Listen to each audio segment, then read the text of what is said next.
We've had some spoilers for the Mastery Pack Guardian set, and I know some people are underwhelmed about it, but I'm going to go through all the cards and talk about what they could do within this set based on what we know so far. So let's go ahead and get started in a full review of what we know thus far, starting with Valda Seismic Impact. As I pull her up, I have to pull these up individually so that we can kind of show them off one by one. Valda Seismic Impact essentially has the same text as here, if I turn this off, there we go, has the same text as before with one slight change. She has 4 intellect and 40 health instead of 4 intellect and 42 health because she was a 21 health hero before when she was released in Blitz. So whenever an opponent draws 1 or more cards during an action phase, create that many Seismic Surge tokens, and at the start of your turn, if you control 3 or more Seismic Surge tokens, you can gain Dominate on all of your Crush cards. This is essentially what we saw back in the day when Valda Bright Axe came out. They just cleaned up the wording. How do I feel about this character? This has always been my favorite Guardian, and I think it's cool that she's back. I think she was like one of those fun heroes that did weird things, like she encouraged the Sift style deck that then like Bravo kind of picked and ran with. And so it's kind of cool to see her return to form and to think that this set is in some way, shape, or form designed around giving her some legs to stand on along with the other Guardians in the game. It's exciting to see her make her return, but I'm not going to spend too long on her because there's a lot of cards to talk about. High Riser is one of those. So we're going to look at High Riser here. High Riser is a once per turn action, pay 3 to attack Guardian weapon. It's a hammer. It is a one-handed hammer, so you can dual wield these if you wanted to. And it says if you've drawn a card this turn, it gets +1. This is from Heavy Hitters, and it is a reprint for this set specifically. Nothing too fancy to say about this. It's a pretty mediocre weapon. It's not like the best weapon in the world, but it will service in limited format, which, don't forget, this is one of those sets that can be played with Crack Shuffle play, and it was in part designed to be somewhat, I don't want to say draftable, but playable in limited, right? And so that's one of the things that I think no one is really thinking about. You're thinking, when you think about this set, I think a lot of players are going, this is a set that's just give me, 12 more Crippling Crushes and a few other Spinal Crushes and call it a day. Give me only good cards and then let's move on with our lives. That's not really what this set is designed to do, at least not the way I see this. I could be wrong, and I may be putting words in LSS's mouth, but to me, this strikes me as a set that allows players to join the Guardian class at an easy to onboard and pay for price, right? This is what it seems like it would be to me. And High Riser is an example of like an intro card to be able to play with regards to like the Crack Shuffle play, and then something that you wouldn't probably carry on into Classic Constructed because there are other better weapons that Guardians have access to. Now, Testament of Valahai is really cool in that it is a legendary Guardian offhand shield. It blocks for 1. It has guard well, so you're going to put a token on it based on the number of like toughness counters it has. And if you control 3 or more Seismic Surge tokens, this gets +2. And if you control 6 or more, this gets +4. So this can block for upwards of 5 block in any given moment if you can build up those 6 Surge tokens. So the cool thing about this is that you can build up all these Surge tokens, which are going to discount your next Guardian attack, and you can play a really good value game, which is what Guardians have always done. They just kind of break the numbers in a defensive slanted way so that they can continue to throw 1 big attack per turn and make things awkward for you as the opponent. And that's exactly what this allows you to do, because you're building up to that big turn and you're playing out these Seismic Surge tokens off of card effects.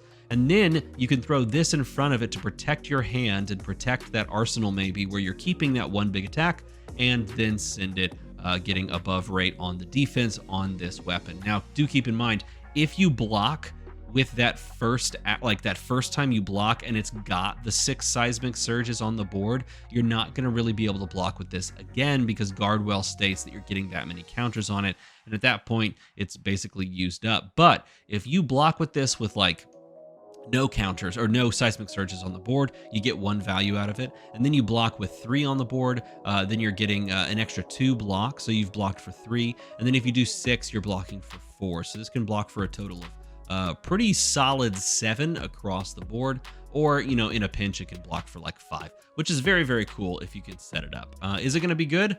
Hopefully. I think this is really more going to be tailored for anyone that's making surges, and that is specifically Valda right now. Okay, continuing on to the Majestics that we know about so far. Break Stature is a 5 power yellow, 5 cost yellow, 8 power guardian attack action card that blocks for 3. It says Crush. When this deals 4 or more damage to a hero, destroy an aura token they control. They can't create auras with that token's name until the end of their next turn. Now, keep in mind this has to be an aura token, but this does have play into a variety of heroes right now. I would say if Aurora existed, you can't do like Embodiment of Lightnings, which is kind of interesting. But like Rune Chance, you can't do Rune Chance. That's kind of a big deal for, I guess now specifically only Vincent, because like, where are all the other rune blades at this point? But it applies to a lot of different heroes that are actually out there creating auras. And this plays, and keep this in mind as well, this card plays well in both Classic Constructed, Living Legend, and in Blitz. And in Blitz, it really does hit a lot of things, which is kind of hilarious. So if you're playing in Blitz and you're like, okay, I think I'll throw this in, you have a lot of targets that are at your disposal. The Crush effect, dealing 4 or more damage, means that if you can like dominate this with like a Valda effect or any other Guardian hero, then you're starting to get in the scary range where they're going to have to commit armor blocks, because you can't really block this out with like a single D-React from hand.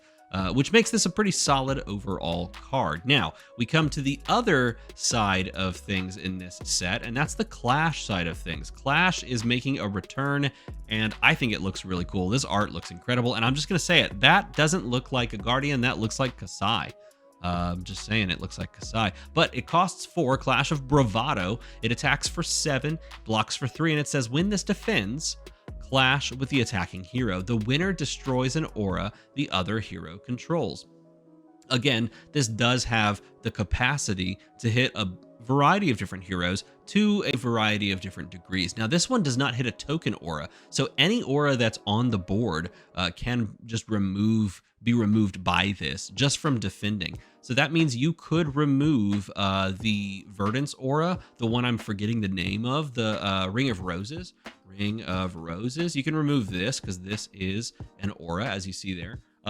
That would just remove it straight up off the board. Any other aura that sits out there and just gains you value, this can just destroy it. And how? Through blocking. You don't have to Crush effect this. So all the players that are, you know, like running out all those D-Reacts and things, this is not about that. If they play like any of those Earth heroes, they just throw out like, you know, any attack, Plow Under or the Felling of the Crown. You can throw this in front of it, clash with them, win the clash as a Guardian. You're more likely to win that clash, and then just destroy that. Channel the Millennium Tree, gone. Get it out of here. So that's kind of interesting. And also keep in mind that a lot of these cards have dual capacities to both play in Classic Constructed, but also have targets in Crack Shuffle play in this limited format. And this set was also designed to be played with the Smash Palace upcoming multiplayer set, the casual multiplayer, like 4-player pit fight. Everyone's a Guardian, everyone's creating auras. It has capacity to play in there because that is a Crack Shuffle play fueled format. So these cards that have this like type of effect with clashing or aura targeting, seismic surge targeting, they may seem like they're just pigeonholed for this set, but it's not just those cards that exist, and they do have like a further capacity to, you know, engage on a wider level with the other Guardians that are going to be playing into you, both in Crack Shuffle play and in Smash Palace. Now, here's a card that a lot of people have been talking about for a variety of reasons. Headbutt is a blue 3-block, a Guardian attack action card that attacks for 6, costs 4. It cannot be defended by non-head equipment. So the only way to defend this with a piece of equipment would be through a headpiece, right? If you have a head equipped, which is just a weird way to say that, but if you have a head equipped, I hope everyone has a head on their shoulders equipped, but if you have a head equipped and the defending hero doesn't, this gets +1 power. So if you are the player that still has head equipment, you still have your Crown of Providence, or heck, if you have Crown of Dominion and your opponent has popped their Crown of Providence, then you're giving this a 4 for 7 power. And then if this crushes, it says when this deals 4 or more damage to a hero, put a -1 counter on the head they have equipped. Then if it has 0 power, destroy it. So in other words, you're basically taking any hero that can't prevent this crush effect, you're taking their headpiece from them. More often than not, I guess outside of like Balance of Justice and Crown of Providence, which are like the most played headpieces. But any of like the gadget headpieces, those just get removed off the board. I look at this and I go like Prism. It's already a good matchup for Guardian because you have so many poppers, but Prism, you just take their Halo of Illumination. This would wreck like all ninjas if I'm thinking about it off the top of my head, because ninjas are 1, not prone to block, and 2, have headpieces that you don't want to lose, either Mask of Momentum or Mask of the Pouncing Lynx. This hurts wizards, like you take Kano's Ragamuffin's hat. If Kano doesn't just like immediately pop it off and use it right there, it just like forces them to engage with you in that respect. It takes like Acilio's hat, which is a pretty decent removal because that can do some pretty solid things to like hand fix when you're cycling your Sigil of Brilliances. So it has some utility. I'm not saying that it's like the best card in the world, because a lot of players are using things that have, you know, 2 defense on the headpiece, like your Crown of Providences and your Balance of Justices. Either way, though, it's a pretty solid blue block 3, and I would not like hate playing that in a pinch. Next up, we have Peck Perfect. It is a 5-cost red Majestic. It is a 9 power 3 block Guardian attack action card that says whenever a card defends this, clash with the defending hero. The winner destroys the top card of the other hero's deck. I think this card's great. I love this card. I'll tell you this right now. Like, if I were to play a Guardian, I would want an aggressive mill deck. And this is exactly like what they're doing with this set. It's a set that like taxes you on your life total, takes away cards from deck. It's like a more interesting Assassin to me. Like Assassin does a very similar thing, but it feels like you don't really engage with it because you don't know what you're up against. And so you kind of throw your hands up in the end. You're like, whatever.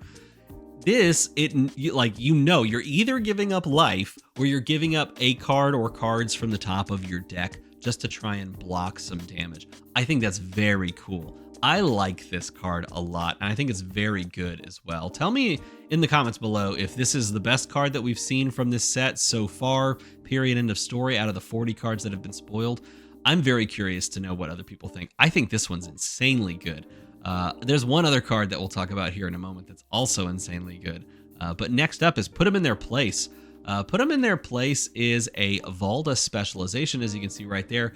It is a 6-cost, 10 power attack, blocks for 3. Valda spec that says Crush. When this deals 4 or more damage to a hero, they discard their hand, then draw that many cards. So if they don't put, I don't know what, literally 3 cards in front of this, they will get rid of the rest of their hand, which is most likely 2 cards, and then draw 2 cards, giving you 2 Seismic Surge tokens. Because again, Valda's Seismic Impact, right here on the screen, says whenever an opponent draws 1 or more cards during an action phase, create that many Seismic Surge tokens. So you're forcing them to draw cards on their turn, also discarding the cards they had in their hand. So they're basically just priced into blocking for 9 or putting equipment in front of this alongside of cards. This is a great card. I think it's a great specialization. It does exactly what Valda wants to do, and I'm so happy that they're returning to making specializations, because I don't know if you've noticed, but specs have been kind of gone for the past couple of sets. And I'm not gonna lie, I would have liked a Fang spec, and I definitely would have liked 3 pirate specs. 3 pirate specialization cards would have just gone so hot and heavy. It would have been great. Maybe one day we'll get pirate specialization cards, but I like Put Them in Their Place. I think it's a great card, one of the better ones we've seen. Peck Perfect, Put Them in Their Place, those are pretty high up there. Solid Ground costs 3. It is a Guardian defense reaction that blocks for 5, so you got to pay 3 to block 5. It is a 2-card 5 block, but it costs you 1 less to play for each Seismic Surge you control. So if you can set up 3 Seismic Surges, this is a 0 for 5. It is a strictly better, and it pitches blue as well, which is crazy, but it is a strictly better defense reaction compared to something like Sink Below, Fate Foreseen, any of those types of cards. And that is kind of pure Guardian, right? It's like Guardian could pay 3 for this very easily. It would be a little bit under rate because you're, spending 1 card to block for 5, but you're pitching a card in response. So it's almost like a 2-card 5 block. But if you have any amount of those Seismic Surge tokens built up, even if it's like 2 Seismics, you pitch a red for this, you had a second red in hand, you can do something with those like 2 to 3 red hands and be defensive and still maybe play something out. That would be a pretty cool thing. Do I think it's great? I think it's good. I could see lists just grabbing this card, slamming it in the deck. I feel like this is a fine deck filler. It is a blue card. It can block in specific matchups in a way that you're really happy with. It's going to be great in that Crack Shuffle play limited format. It's going to be great in the Smash Palace format as well. All around solid card. It's not as impressive as the other ones, but that is what it is, right? Leave a Dent is up next. Leave a Dent is a 0-cost Guardian action that blocks for 3. It is blue.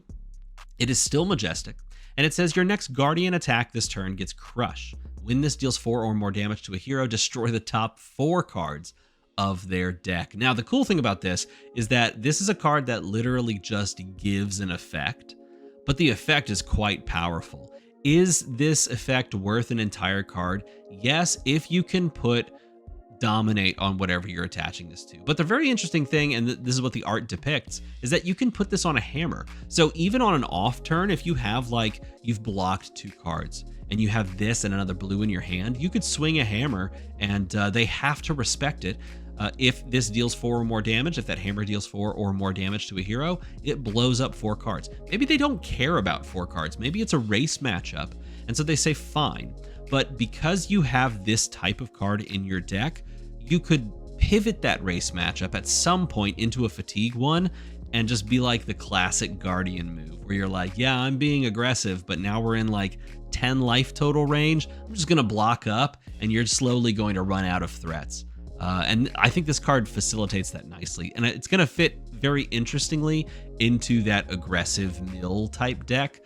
Really, I think the best term at this point is going to be grind, because that's what they put on one of the cards we're about to look at, is they are asking us to grind away the opponent's deck. All right, visit Anvilheim, as I spell it incorrectly. Anvil. Visit. Oh, good Lord in heaven above. We've done it. We clicked the button and we found it. Visit Anvilheim costs X. It's a Guardian action card. It's a Majestic. It blocks for 3 and it pitches blue. And it says remove X -1 counters from a Guardian offhand you have equipped. So this works in concert with any blocking like shield for a Guardian player. It can just take the counters off. Now this does not have go again, so once you've played this, your turn is over. But if you're playing like a super defensive build, or heck, if you're playing as Jarl, or if Oldhim ever comes back, and you have Stalagmite, Bastion of Eisenloft, you can throw that in front of this, or I should say, you can buff that. You can use it a bunch, and then you can play this card to get more procs of that, creating more overall Frostbite tokens for your opponent to contend with, which I think is crazy, and I don't like it at all because I don't want to deal with Frostbite tokens from Guardian players. Also, it has parenthetical text or story text at the bottom that says, "Memory dulls and dims with age, yet still no metal whets sharper nor polishes brighter than Anvilheim's steel." That's not a voice. I should have practiced. Either way, is this card good? I'm going to go with no. Is it cool? Yeah, sure, it's cool. But we've seen a card like this before in Dynasty. It's so forgettable, I don't remember the name.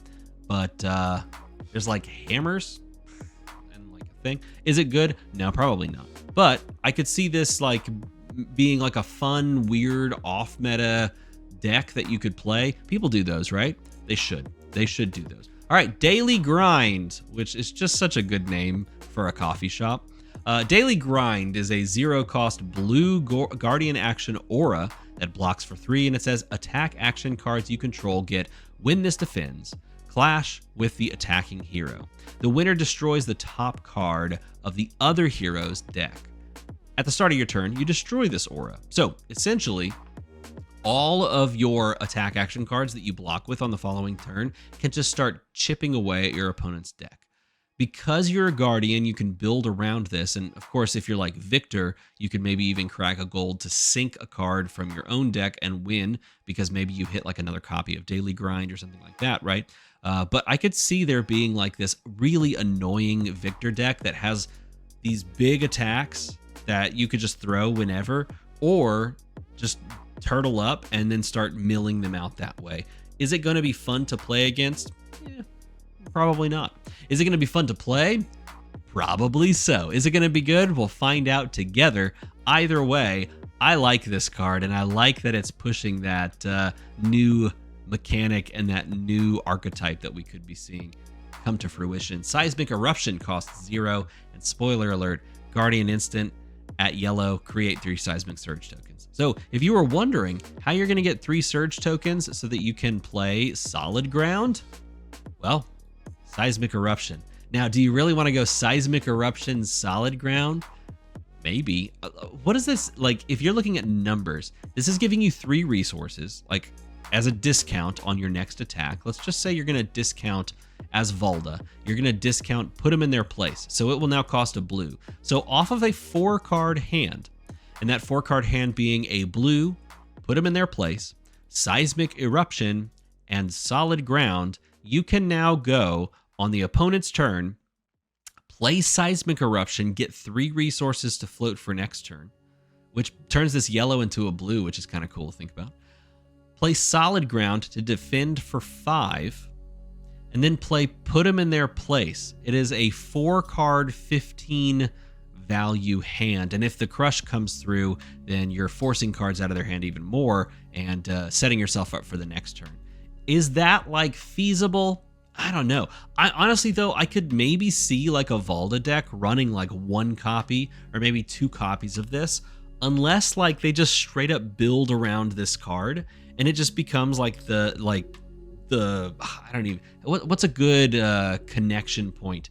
Another good card that kind of feels like this, like a Gravy Bones blue, like Chart the High Seas. Maybe this is like a Chart the High Seas in similarity, where it's like you just find it and most of the time it's a blue, and then sometimes it does something absolutely crazy. Maybe that's this card. I don't think so, but I could see like 1 or 2 of. Maybe this is more like Back Alley Breakline. This is probably more like a Back Alley Breakline scenario where you could splash it in. Either way, it is something that you can do now, especially in Valda. All right, I think we've gotten to the best card in the set. Test of Iron Grip. It is a Guardian block.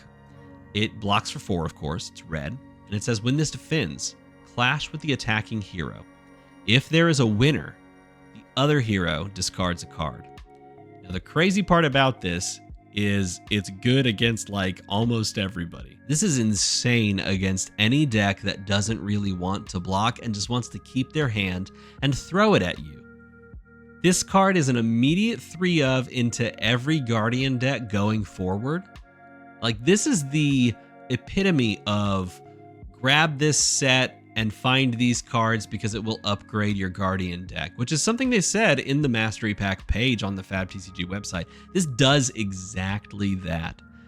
The other crazy part is if you're playing in the mirror or if you're playing in like Crack Shuffle play and you lose, you discard a card. So like there's a real palpable failing point here. There's a point of failure that you don't want to hit, because if you do, you're absolutely hosing yourself. But otherwise, this card's nuts. It is crazy. I think this is the best card that we've seen. And we've seen some decent cards we've already talked about, I should say.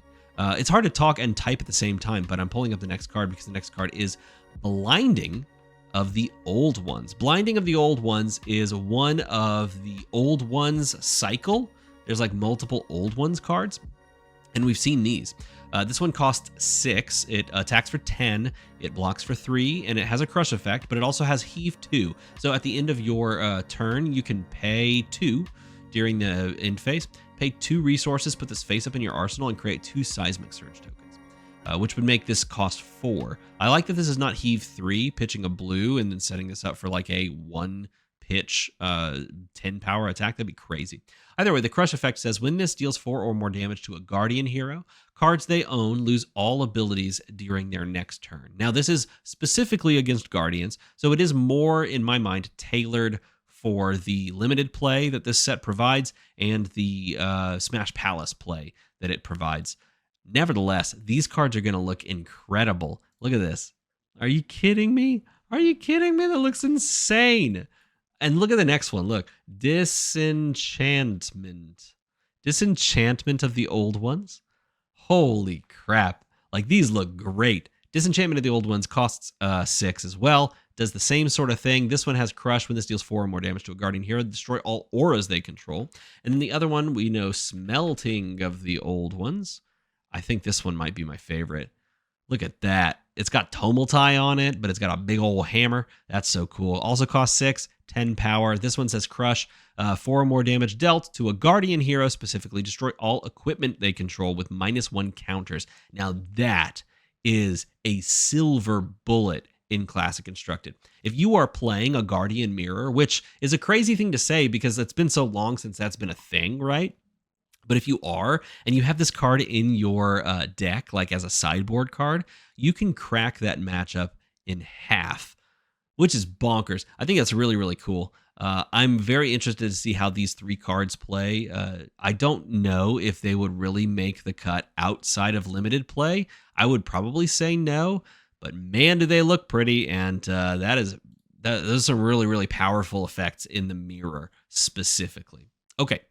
Fault Line is what we're talking about next. Fault Line is a 3 cost, 7 power, 3 defense guardian attack. It says if you have a card in your arsenal, this gets +1, so it's a 3 for 8. And then Crush, when this deals 4 or more damage to a hero, put all cards in all arsenals on the bottom of their owner's deck. So you lose 1 as well. So if this comes for a 3 for 8, you're playing on such a huge, value axis that you end up losing your arsenal. Now, here's the cool thing. You can actually put Pummel in your arsenal and then just pummel this. And then you don't have to lose your arsenal, and then your opponent might, but you also get to deal a bunch of damage and force a card out of their hand. So that's the play. Fault Line plus Pummel, no problem whatsoever. Seems like a decent card. Now, this does not, for right now, seem to come in a cycle, which is probably fine because I think like this at red is the one you would run over the yellow or even the blue. I mean, the blue would be what, a 3 for 5? So I'm not so sure you care too much about it versus other good blues. But it seems like it'll be a solid card to play in limited. I'm not sure it's going to make the cut anywhere else. Hostile Encroachment is a pretty solid one. Hostile Encroachment costs 3, attacks for 8, and says when this attacks a hero, they draw a card. Crush, when this deals 4 or more damage to a hero, they discard a card. So you're giving your opponent a card and you're making them block with a card. Otherwise, they're losing a card in the process.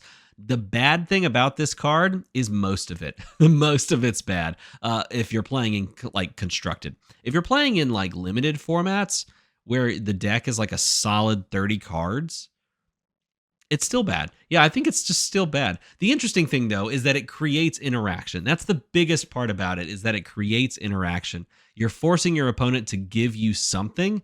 Otherwise, they're going to lose something. Unfortunately, you're giving them something just to have that interaction sort of get started. And that's always bad. Anytime you can give your opponent a card for essentially free and just asking them to remove a card, they're just filtering their hand.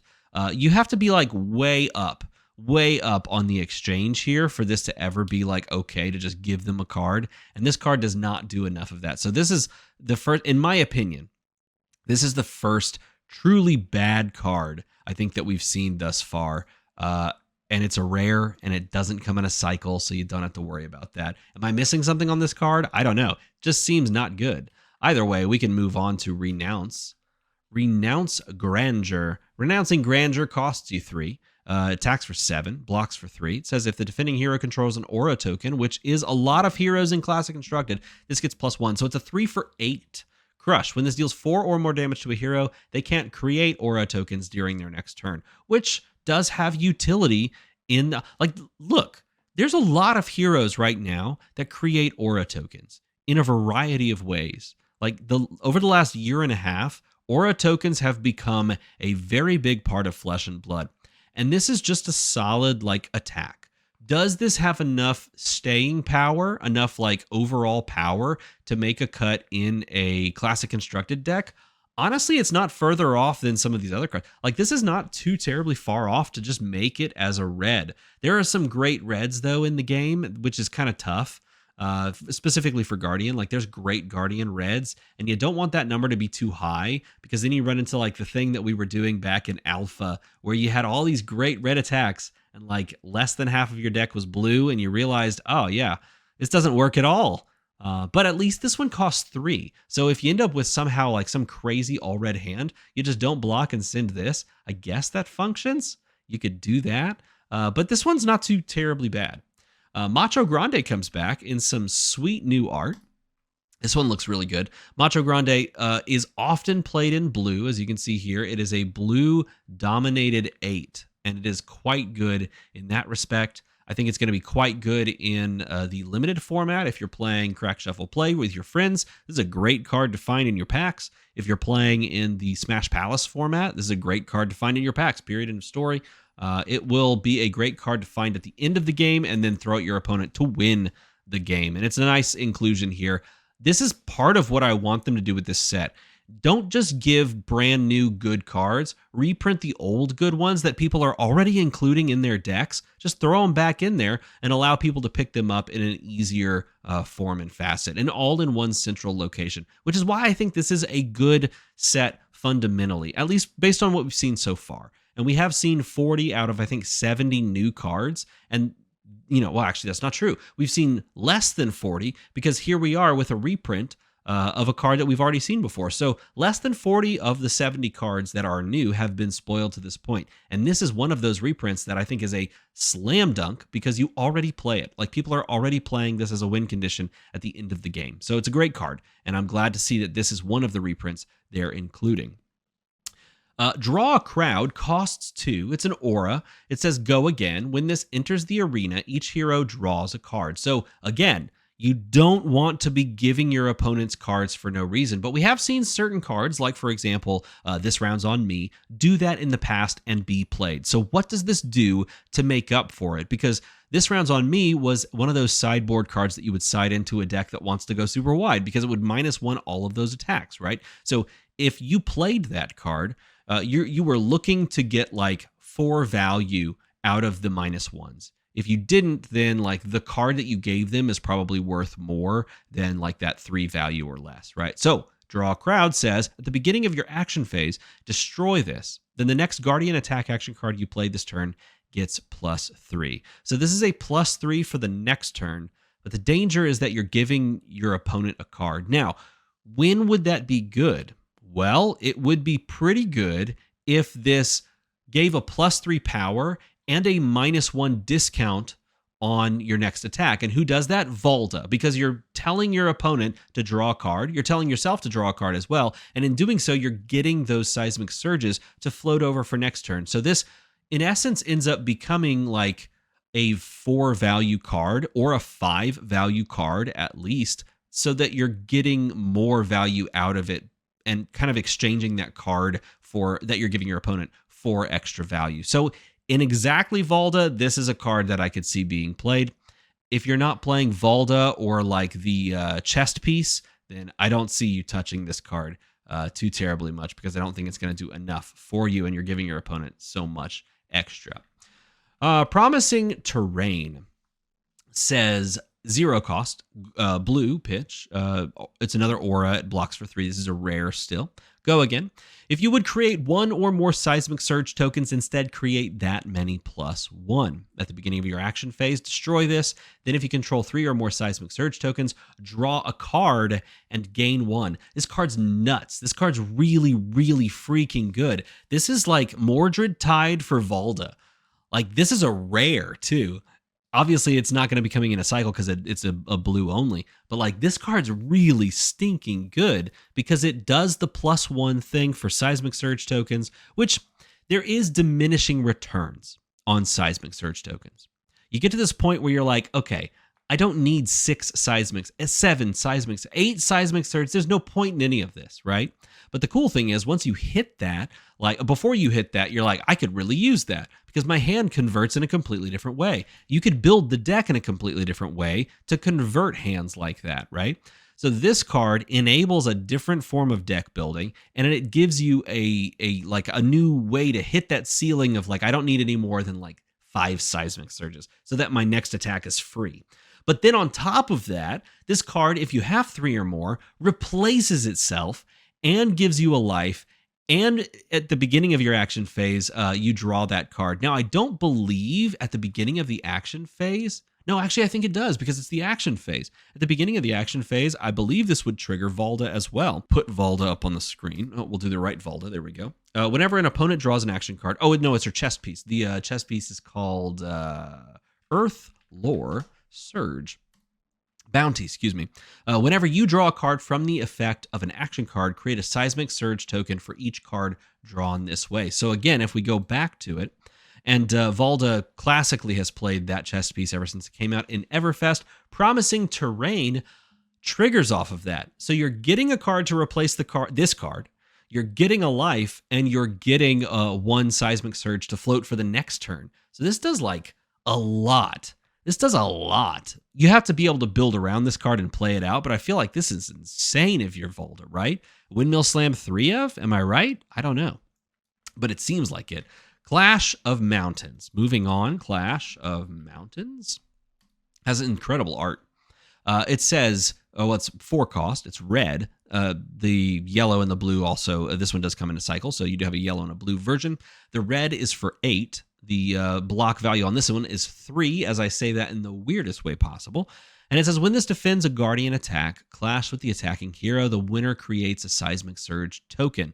This one seems straight up just for limited play, just for crack shuffle play, and just for the Smash Palace format. I don't think this one's going to make its way into Classic Constructed because this one is so specific. It's going to be defending. It's going to be clashing with, an attacking hero, specifically a Guardian that's playing Guardian attacks. And there's a chance you lose, which is not good because it's Guardian v Guardian, right? There's a chance you lose. And then if you win, you get like 1 discount, right? Which is what this represents for pitch in the red version. But like the blue version is the one you'd probably be playing. And so like if you block with this, then you're getting like a 1 discount. So you blocked for 3, and then you get like a 1 discount.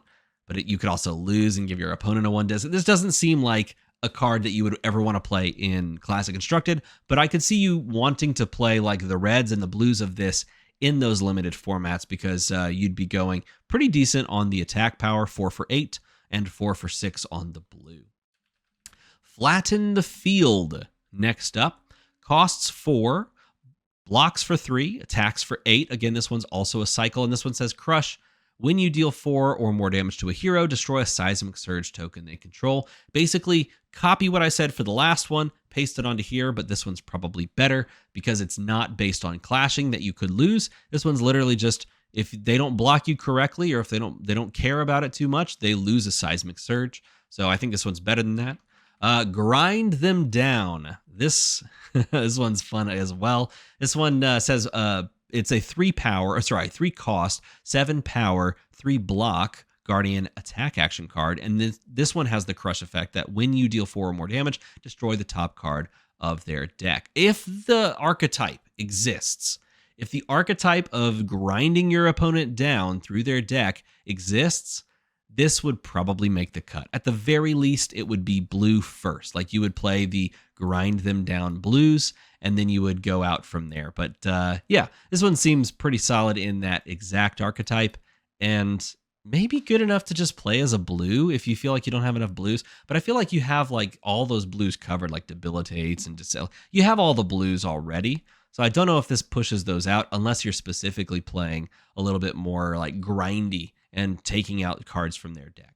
And finally, we have Crash and Bash. Crash and Bash is the final card before we talk about my spoiler card and a piece of equipment that is generic. Crash and Bash, the last of the Guardians. It is a Guardian block, and it says when this defends, you may reveal a card with Crush from your hand. If you do, create a Seismic Surge. Now, keep in mind, this actually comes in a cycle. So there is a blue that blocks for 2 and a yellow that blocks for 3. And this is the red that blocks for 4. This is a really solid card because you can oftentimes just reveal, especially in limited formats. In limited formats, you're going to be able to trigger this every single time. This is going to block for 4 at red, and then it's going to give you a discount for 1. So it's like 5 total value on this singular card as long as you have a crush card in play. And specifically for Valda, it's even better because you're looking to make Seismic Surges, you're looking to play crush cards, and you're looking to give them dominate. So this kind of does everything for you. I love this card. I'm in love with this card, and I think it's great at red specifically. So I'll be curious to see if this makes the cut in Valda. I'm not the biggest Guardian player. I don't like go seek it out, but Valda was always one that I had like in a deck box. I think I still have her in the deck box, actually, which is kind of hilarious. And I had her ready to play for UPF, along with like the full suite of deck from like 2 years ago. And this is going to make her very potent. Now, Base of the Mountain. Take a look at this card. Base of the Mountain is a generic equipment that blocks for star, and it says when this defends, banish any number of action cards from your hand, then add them to the chain link as defending cards. This card's defense is equal to the number of action cards defending on the active chain link. Just stop for a second. Just sit back for a second. Do you know what cards are action cards that you can't defend with? Allies. Specifically Gravy Bones allies. Those are action allies. I'll prove it. Here's my spoiler card. Whaler Humperdinck. Pirate Necromancer action-ally. You can't block with those cards, but with Base of the Mountain, you can block with those cards, and they'll go to the graveyard. If this works with allies, and let's be honest, the Purple Discord Gravy Chat has already identified this as a possible like boots play. Like this might be one you would want to consider. If this works, that's crazy. That's crazy. But that's not the only deck that can use it. Like this is a generic. Like I could find a lot of use cases for this. The really interesting thing is like if you're playing around Dominate or Overpower, this is just a great like side piece to just play around that at the end game. Just wait. Make like they dominate something, you block with a card from hand, you block with these, and then you drop 2 more cards from hand or 3 more cards from hand onto the chain to do the same thing and just cover it all up. I think everybody would be happy with these boots. I think this is a great addition. It's going to be a card that people are going to want. It feels like many of the other Guardian equipments, even though this is generic. Like there's a lot of Guardian equipment that feel kind of like this is a great thing to have in this moment. Like these gauntlets of Iron Will are super good right now. You know, like it feels like that type of piece. Or the other gauntlets that, like -1 in attack that's been buffed. Yeah, feel very much like that. I feel like these could be a star in the set. And then finally, we get my spoiler card from this most recent set, Fearless. Here we go. Fearless Confrontation. Boom. It costs 3. It attacks for 5. It blocks for 3. It's a generic action attack. You can play it. But you can also discard this. Target attack gets -1 and loses and can't gain Dominate. Look, I've been on a Gravy Bones kick. Everyone knows, right? This is a blue that you can instant discard to your graveyard, right? So that you can pull allies out, right? It's also a blue that can -1 an attack that's going at your chum. So if they attack for exactly 6, you can discard this. And now that chum lives at 1. If they're sending exactly 7 at a Whaler Humperdinck, you -1 this. They don't kill Humperdinck. You win the game. Oh, man. Like, this card's kind of insane. This card's, kind of insane, man. Oh, this is crazy. It's crazy this card exists. Oh, man. Here's the crazy part, too, is it may not actually end up making the cut. It may be like a back alley breakline style, like one of in the deck. Like, you may just spot one of them in the deck. Or, even better, you may put these in sideboard kind of like what you do with Snag right now, and bring them in and in place of, like some other blues, and then just use them for pitch fodder. And then at the end of the game or whenever in a key moment, you discard this. Keep in mind, you can't arsenal this. So don't think that you're just going to like throw it there and wait. You can't do that. So you have to draw into it or hold it. You have to like intellect penalty yourself, just waiting for the right time to strike. But you know what? It may just be worth it, because if your opponent is really needing to get something off the board and you say no, then you can go way far ahead. So your opponent's always like, oh, do they have that card? Do I need to send a 7 in place of a 6? Do I need to be prepared to send 2 attacks into this thing instead of 1? And it can put you way further ahead. This card's real good. Now, we've talked about, again, 40 cards have been spoiled to this point, and a handful of those that we talked about were indeed reprints. So there's still a big chunk. We can assume that a big chunk of the new cards are going to be, like we saw with some of these, more basic cards that make the crack shuffle play function. And we can assume there are going to be some other pretty solid, pretty crazy new cards that Guardians are going to be able to get and slot in. But I think the biggest thing that people are complaining about is cards like this one, like stuff like that feels very anti-Guardian. People are saying like this is an anti-Guardian set. Here's the thing. I think if LSS wants this set to be a success, it has to move. And there's a lot of reasons for you to want to pick this set up besides being a Guardian player. And I think if you were a Guardian player and you're like, I don't care about all those reasons, I just want this because I'm a Guardian player and this is what like I'm hyped for, you have to realize that you will not make this product a success by being the only person that buys it. This will be a successful product line if a lot of people say, you know, I've never really been a Guardian player, but I should give it a try because I have an easy entry point, because I have multiple ways to try that entry point out. And if I end up liking it, I've got like half the cards for a deck already. Now I can trade and pick up the singles for, you know, stuff I have from, or stuff I don't have from previous sets. That's what this product is. I think there's a lot of people that wanted this to be just like good Guardian cards .set. If it's just that, the set doesn't sell. The set is not motivating enough if it's just good Guardian cards, because the only people that will care are Guardian players. So what do? They create a product like this. They create a way to engage with the product itself, crack shuffle play. They create a supplementary product, Smash Palace, that uses these packs to be able to play with it. Now, that's a completely different conversation and one that I am very interested in having, whether or not this is the right technique to go for as far as that product is concerned. But they give you these ways to interface with the product. And then if you want to pick up packs or if you want to pick up singles from this set, whether or not it's a generic card or a Guardian card, you can interface with this from a variety of different points. And that is why I think people, maybe not thinking about that, are frustrated with the set. But I don't think they should be, because I think that this is, based on what we've seen so far, just the few cards that we've talked about today, I think that this is well designed. I think it's going to be well designed. And as we get more and more cards, this Thursday, I think they're releasing the entire card list. And maybe we'll do a recap, and I could be eating my words. Leave a comment down below if you think I'm going to eat my words. Either way, I think that this set is going to end up being successful for what it is. May not be perfect. It may not be well liked by everyone, but I think that they designed it in such a way that it's going to do what it's supposed to do. Give you an entry point to the Guardian class, allow you to engage with it in a different way, maybe a more casual way, but be able to maybe jump in at a starting point that is easier on the wallet, easier to grab cards for, and get your feet wet with a class you may not have engaged with before.